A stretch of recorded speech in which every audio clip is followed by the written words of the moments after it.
Hello friends, welcome to my channel defence practice class. Defence practice class চ্যানেলের তরফ থেকে তোমাদের সবাইকে জানাই স্বাগত। প্রত্যেক দিনের মতো আজকেও চলে এসেছি আরেকটি নতুন ক্লাস নিয়ে। আজকের এই ক্লাসে আমরা আলোচনা করতে চলেছি 25+ মোস্ট ইম্পর্ট্যান্ট এমসিকিউ প্রশ্ন উত্তর। যে প্রশ্নগুলো সাম্প্রতিক তোমাদের যে সমস্ত এক্সাম রয়েছে সমস্ত এক্সামের জন্য খুবই গুরুত্বপূর্ণ। তাই আজকের এই ভিডিওটি প্রথম থেকে শেষ পর্যন্ত দেখো এবং লাস্টে তোমাদের স্কোর নিচে কমেন্ট বক্সে কমেন্ট করে জানাবে তোমরা কত স্কোর করতে পারলে। তো চলো শুরু করা যাক আজকের ভিডিওর আমাদের প্রথম প্রশ্ন। বলছে কোন শহরকে ভারতের বিজ্ঞান নগরী বলা হয়? চারটি অপশন রয়েছে, সঠিক উত্তরটি কী হবে তার জন্য রয়েছে 5 সেকেন্ড সময়। রাইট অ্যান্সারটি হয়ে যাবে অপশন সি, বেঙ্গালুরুকে বলা হয় বিজ্ঞান নগরী। Option C is the correct answer.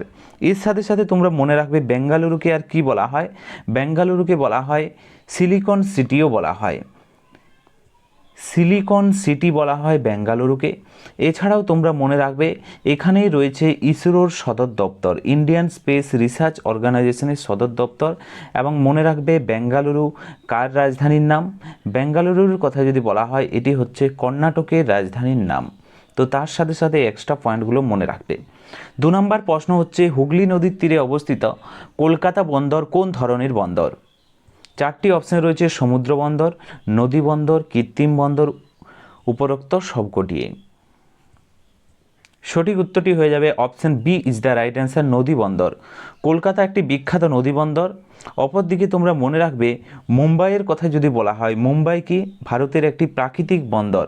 ওকে, সমুদ্র বন্দর। মুম্বাইয়ের কথা যদি বলা হয় মুম্বাই হচ্ছে একটি প্রাকৃতিক সমুদ্র বন্দর, এটা তোমরা মনে রাখবে। এছাড়াও তোমাদের পরীক্ষাতে আসতে পারে কৃত্রিম বন্দরগাঁয়ের কথা যদি বলা হয়, কৃত্রিম বন্দরগাঁও হচ্ছে মনে রাখবে চেন্নাই বন্দরগাঁও। ওকে, চেন্নাই একটি বন্দরগাঁও, এটি হচ্ছে একটি কৃত্রিম বন্দরগাঁও। এছাড়াও তোমাদের পরীক্ষাতে আসে গভীরতমের কথা যদি বলা হয় গভীরতম বন্দরগাঁও, সেখানে তোমরা মনে রাখবে যে বিশাখাপত্তনম। ওকে, বিশাখাপত্তনম হচ্ছে একটি গভীরতম বন্দরগাঁও। তো তার সাথে সাথে এক্সট্রা পয়েন্টগুলো মনে রাখবে। আরেকটি প্রশ্ন তোমাদের পরীক্ষাতে আসে যে পণ্য রপ্তানিতে কোন বন্দর প্রথম স্থানে রয়েছে? পণ্য রপ্তানির কথা যদি বলা হয় মনে রাখবে গোয়ার মারমাগাঁও বন্দরগাঁওটি প্রথম স্থানে রয়েছে। নেক্সট হচ্ছে 3 নম্বর প্রশ্ন, গীতা রহস্য নামক পুস্তকটি কে রচনা করেন? সঠিক উত্তরটি হয়ে যাবে অপশন বি, বালগঙ্গাধর তিলক। তিনি লোকমান্য নামে পরিচিত, তিনি এই পুস্তকটি রচনা করেন গীতা রহস্য। বালগঙ্গাধর তিলক তিনি কি নামে পরিচিত? লোকমান্য নামে পরিচিত। এবং তাছাড়াও তোমরা মনে রাখবে তার বিখ্যাত একটি উক্তি রয়েছে যেটা তোমাদের পরীক্ষাতে আসে, স্বরাজ আমার জন্মগত অধিকার। স্বরাজ আমার জন্মগত অধিকার, এটি হচ্ছে বালগঙ্গাধর তিলকের উক্তি, এটা তোমরা মনে রাখবে। নেক্সট প্রশ্ন হচ্ছে 4 নম্বর প্রশ্ন, উজ্জ্বল সোনা বা উজ্জ্বলা সোনা বা ব্রাইট গোল্ড নিচের কোনটিকে বলা হয়? সঠিক উত্তরটি হয়ে যাবে তুলা বা কার্পাসকে বলা হয়, অপশন বি সঠিক উত্তর। এবং মনে রাখবে পাটকে কি বলা হয়? পাটের কথা যদি বলা হয় পাটকে বলা হয় সোনালী তন্তু বলা হয়। সোনালী তন্তুর কথা যদি বলা হয় সেটা মনে রাখবে পাটকে বলা হয়। নেক্সট হচ্ছে 5 নম্বর প্রশ্ন, ভারতের বৃহত্তম গম উৎপাদক রাজ্য কোনটি? সঠিক উত্তরটি হয়ে যাবে উত্তরপ্রদেশ রাজ্য, option C is the correct answer. এবং এই উত্তরপ্রদেশ হচ্ছে কি জনসংখ্যার দিক থেকে প্রথম স্থানে রয়েছে। রাজধানীর কথা যদি বলা হয় লখনৌ হচ্ছে উত্তরপ্রদেশের রাজধানীর নাম। এছাড়াও মনে রাখবে তোমরা যে পাট উৎপাদনে কোন রাজ্য প্রথম স্থানে রয়েছে? পাট উৎপাদনের কথা যদি বলা হয় পশ্চিমবঙ্গ রাজ্য প্রথম স্থানে রয়েছে পাট উৎপাদনে। এছাড়াও তোমরা মনে রাখবে কফি উৎপাদনের কথা, কফি উৎপাদনে প্রথম স্থানে রয়েছে কর্ণাটক রাজ্য। এই পয়েন্টগুলো তোমরা মনে রাখবে। এবং গম উৎপাদনের কথা যদি বলা হয় হেক্টর প্রতি যদি বলা হয়, ওকে, হেক্টর প্রতি গম উৎপাদনে সেখানে হয়ে যাবে পাঞ্জাব। পাঞ্জাব রাজ্য হেক্টর প্রতি গম উৎপাদনে প্রথম স্থানে রয়েছে। এবং বৃহত্তম যদি বলা হয় গম উৎপাদক রাজ্য সেখানে হয়ে যাবে উত্তরপ্রদেশ। নেক্সট হচ্ছে 6 নম্বর প্রশ্ন, নিম্নলিখিত কত সালে ইন্দিরা গান্ধীর মৃত্যু হয়? খুবই গুরুত্বপূর্ণ প্রশ্ন, এখানে তোমরা 3টি স্টার দিয়ে রাখো। রাইট অ্যান্সারটি হয়ে যাবে 1984 সাল, option B is the correct answer. Indira গান্ধীর মৃত্যু হয়। এবং মনে রাখবে ভারতের প্রথম মহিলা প্রধানমন্ত্রী কে ছিলেন? প্রথম মহিলা প্রধানমন্ত্রীর কথা যদি বলা হয় ইন্দিরা গান্ধী ছিলেন। এবং তিনি 1971 সালে ভারতরত্ন সম্মান পান। 1971 সালে তিনি ভারতরত্ন সম্মান পেয়েছিলেন। এবং তার বিখ্যাত একটি উক্তি তোমাদের পরীক্ষাতে আসে, গরিবি হাঁটাও। গরিবি হাঁটাওর কথা যদি বলা হয়, এটি হচ্ছে ইন্দিরা গান্ধীর উক্তি। 1971 সালে তিনি ভারতরত্ন সম্মান পান এবং তিনি প্রথম মহিলা প্রধানমন্ত্রী ছিলেন ভারতের। এখান থেকে আরও তোমাদের পরীক্ষাতে প্রশ্ন আসে, এই 1984 সাল আর কি কি জন্য বিখ্যাত? মনে রাখবে আর 3টি কারণে বিখ্যাত। প্রথম হচ্ছে কলকাতাতে প্রথম মেট্রো রেল শুরু হয়, অর্থাৎ ভারতের প্রথম মেট্রো কলকাতাতে শুরু হয় 1984-তে। দ্বিতীয়ত হচ্ছে ভোপালের গ্যাস দুর্ঘটনা, ভোপাল গ্যাস দুর্ঘটনা 1984 সাল। আরেকটি তোমরা মনে রাখবে যেটা তোমাদের পরীক্ষাতে আসে, রাকেশ শর্মার মহাকাশ অভিযান, অর্থাৎ ভারতের প্রথম মহাকাশচারী কে ছিলেন? রাকেশ শর্মা ছিলেন এবং তার প্রথম মহাকাশ অভিযান হয় এই 1984। এই 3টি সাল খুবই গুরুত্বপূর্ণ। 1984 সাল মেট্রো, ভোপাল গ্যাস দুর্ঘটনা, রাকেশ শর্মার মহাকাশ অভিযান এবং ইন্দিরা গান্ধীর মৃত্যু হয় 1984 সালে। নেক্সট হচ্ছে 7 নম্বর প্রশ্ন, শ্রীলঙ্কার জাতীয় ভাষার নাম কি? সঠিক উত্তরটি হয়ে যাবে Sinhali. Option D is the correct answer. এছাড়াও মনে রাখবে শ্রীলঙ্কার সম্বন্ধে অনেক প্রশ্ন তোমাদের পরীক্ষাতে আসে।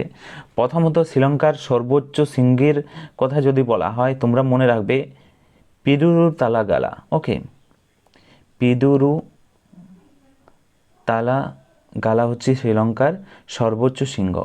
এছাড়াও মনে রাখবে রাজধানীর নাম হচ্ছে শ্রী জয়বর্ধনেপুরম কোট্টে। ওকে, শ্রী জয়বর্ধনেপুরম কোট্টে। এছাড়াও মনে রাখবে সেখানকার দীর্ঘতম নদীর কথা যদি বলা হয় মহাবলী গঙ্গা। মহাবলী গঙ্গা হচ্ছে সেখানকার দীর্ঘতম নদীর নাম। এবং জাতীয় পাখির কথা যদি বলা হয় মনে রাখবে বনমোরগ। বনমোরগ হচ্ছে জাতীয় পাখির নাম এবং জাতীয় খেলা হচ্ছে সেখানকার ভলিবল। এবং ভারত ও শ্রীলঙ্কার মধ্যে কোন প্রণালী রয়েছে যদি বলা হয় পক প্রণালী। মনে রাখবে পক প্রণালী। এই পয়েন্টগুলো মনে রাখবে। তো কি কি মনে রাখতে হবে তোমাদেরকে বলে দিচ্ছি।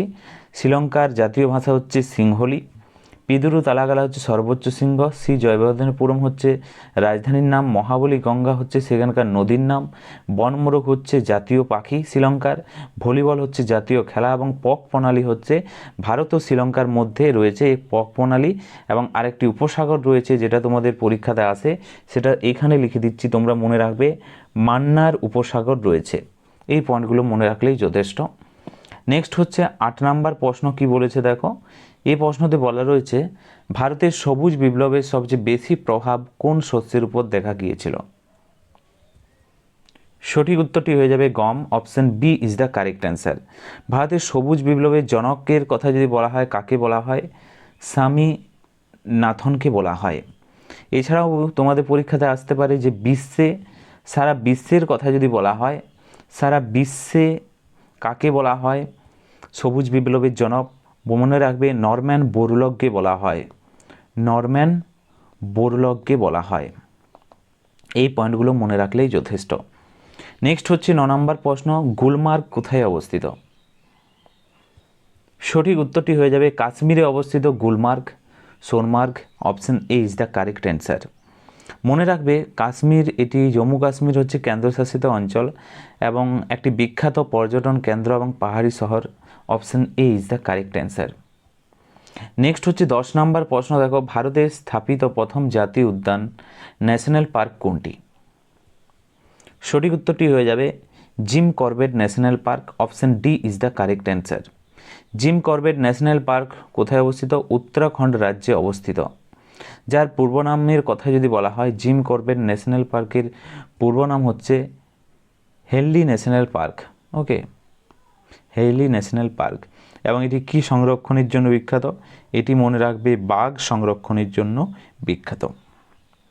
নেক্সট প্রশ্ন দেখো কি বলছে 11 নম্বর, বাণভট্ট কোন সম্রাটের সভাকবি ছিলেন? সঠিক উত্তরটি হয়ে যাবে হর্ষবর্ধনের সভাকবি ছিলেন Banabhatta. Option C is the correct answer. এছাড়াও তোমরা মনে রাখবে বাণভট্টের বিখ্যাত রচনার কথা যদি বলা হয় সেগুলো হয়ে যাবে হর্ষচরিত, মনে রাখবে হর্ষচরিত এবং কাদম্বরী, এগুলি হচ্ছে বাণভট্টের রচনা। এবং হর্ষবর্ধন পুষ্যবতী বংশের রাজা ছিলেন এবং তার একটি উপাধি ছিল, সেই উপাধিটির নাম মনে রাখবে, তোমাদের পরীক্ষাতে আসে শিলাদিত্য উপাধি। এবং তার রাজত্বকালে চীনা পর্যটক ভারতে আসেন, তার কি নাম? হর্ষবর্ধনের শাসনকালে আসেন হিউয়েন সাং ভারতে আসেন। হয় হিউয়েন, হর্ষবর্ধনের হ এবং হিউয়েন সাংয়ের হ, এটা মনে রাখবে, তার রাজত্বকালেই ভারতে আসেন চীন থেকে। নেক্সট হচ্ছে 12 নম্বর প্রশ্ন, দেখো কোন যুদ্ধের পর সম্রাট অশোক তার নীতি আদর্শের পরিবর্তন করেন? সঠিক উত্তরটি হয়ে যাবে অপশন এ, কলিঙ্গ যুদ্ধের পর।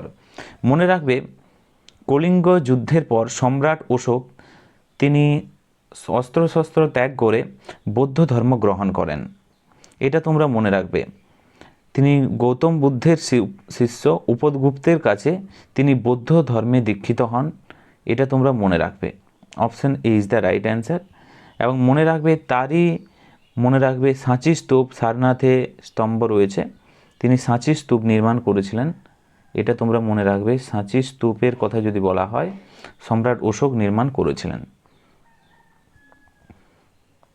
নেক্সট হচ্ছে 13 নম্বর প্রশ্ন, ভারত ও শ্রীলঙ্কাকে কোন সেতু যুক্ত করেছে? সঠিক উত্তরটি হয়ে যাবে এরামস ব্রিজ, বা যাকে রাম সেতু বলা হয়। Option A is the correct answer.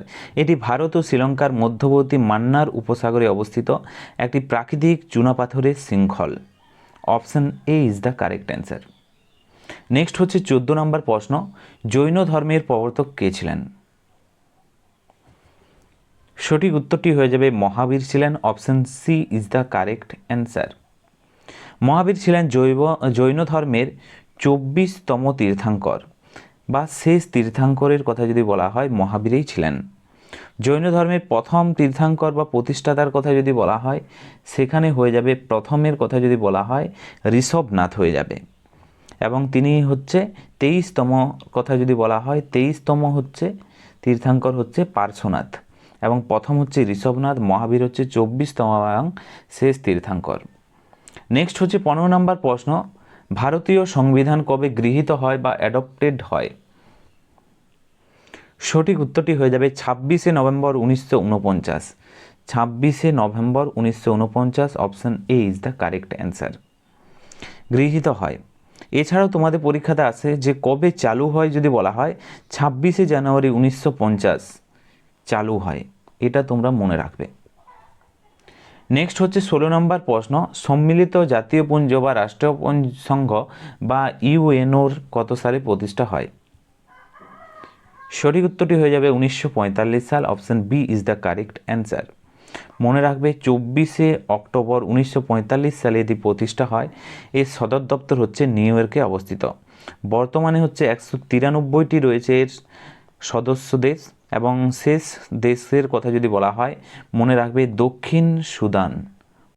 Next প্রশ্ন হচ্ছে 17 নম্বর প্রশ্ন, কলকাতা মেডিকেল কলেজ কত সালে প্রতিষ্ঠিত হয়? সঠিক উত্তরটি হয়ে যাবে 1835 সাল। Option A is the correct answer. এছাড়াও তোমরা মনে রাখবে 1857 সালের কথা যদি বলা হয়, কলকাতা বিশ্ববিদ্যালয় প্রতিষ্ঠা হয়। কলকাতা বিশ্ববিদ্যালয় প্রতিষ্ঠা হয়। এছাড়াও তোমরা মনে রাখবে 1916 সালের কথা যদি বলা হয়, বেনারস হিন্দু বিশ্ববিদ্যালয় প্রতিষ্ঠাতা হয়। বেনারস হিন্দু বিশ্ববিদ্যালয়। এই পয়েন্টগুলো তোমরা মনে রাখবে। এছাড়াও তোমরা আরও কিছু পয়েন্ট মনে রাখবে যেগুলো তোমাদের পরীক্ষাতে এসে থাকে। নেক্সট প্রশ্ন 18 নম্বর, দেখো রামকৃষ্ণ মিশন প্রতিষ্ঠা করেন কে? সঠিক উত্তর হয়ে যাবে স্বামী বিবেকানন্দ। রামকৃষ্ণ মিশন প্রতিষ্ঠা করেন 1897 সালে, এটা মনে রাখবে। তার বিখ্যাত বইয়ের নামের কথা যদি বলা হয়, তোমাদের পরীক্ষাতে আসে পরিব্রাজক হচ্ছে বিখ্যাত বইয়ের নাম। এছাড়াও বর্তমান ভারত, প্রাচ্য, পাশ্চাত্য, এগুলো সবই হচ্ছে স্বামী বিবেকানন্দের। এছাড়াও মনে রাখবে রামকৃষ্ণ দেবের আসন নামের কথা যদি বলা হয়, রামকৃষ্ণ দেব তার আসন নাম কি? সেখানে হয়ে যাবে তার আসন নাম হচ্ছে গদাধর চট্টোপাধ্যায়। ওকে, মনে রাখবে গদাধর চট্টোপাধ্যায়, চট্টোপাধ্যায়। এছাড়াও তোমরা মনে রাখবে তার বাণী হচ্ছে যত মত তত পথ। কার বাণী যদি বলা হয়? রামকৃষ্ণ দেবের বাণী। যত্র জীব তত্র শিব, এটা তোমরা মনে রাখবে। নেক্সট প্রশ্ন হচ্ছে 19 নাম্বার প্রশ্ন। এখানে কি বলেছে দেখো, স্বাধীনতা সংগ্রামের প্রথম শহীদ কে ছিলেন ভারতের? রাইট অ্যান্সারটি হয়ে যাবে Mangal Pandey. Option B is the correct answer. 1857 সালের মহাবিদ্রোহের সময় ব্যারাকপুরে তিনি প্রথম বিদ্রোহ ঘোষণা করেন এবং 1857 সালে তার ফাঁসি হয়। Option B is the correct answer. 20 নম্বর প্রশ্ন দেখো, গরিবি হাঁটাও স্লোগানটি কার উক্তি ছিল? সঠিক উত্তরটি হয়ে যাবে Indira Gandhi. Option B is the correct answer. মনে রাখবে পঞ্চম পঞ্চবার্ষিকী পরিকল্পনার সময় তৎকালীন প্রধানমন্ত্রী ইন্দিরা গান্ধী স্লোগানটি দিয়েছিলেন এবং তিনি ভারতের প্রথম মহিলা প্রধানমন্ত্রী, এটা মনে রাখবে। এছাড়াও তোমরা মনে রাখবে জওহরলাল নেহরুর কথা যদি বলা হয়, the discovery of India, Jawaharlal নেহরুর পুস্তকের নাম বা আত্মজীবনী, এটা তোমরা মনে রাখবে। তো ফ্রেন্ডস, এগুলোই ছিল আজকের ভিডিওর আমাদের কিছু গুরুত্বপূর্ণ প্রশ্ন উত্তর। আজকে তোমরা 20টি প্রশ্নের মধ্যে কত স্কোর করতে পারলে নিচে কমেন্ট বক্সে কমেন্ট করে জানাও। এবং ভিডিওটি যদি ভালো লেগে থাকে অবশ্যই লাইক করো এবং তোমাদের বন্ধুদের সাথে ভিডিওটি শেয়ার করো এবং কমেন্ট বক্সে কমেন্ট করো। আজকের ভিডিওটি এখানেই শেষ করছি। Thank you for watching. Jai Hind, Jai Bharat.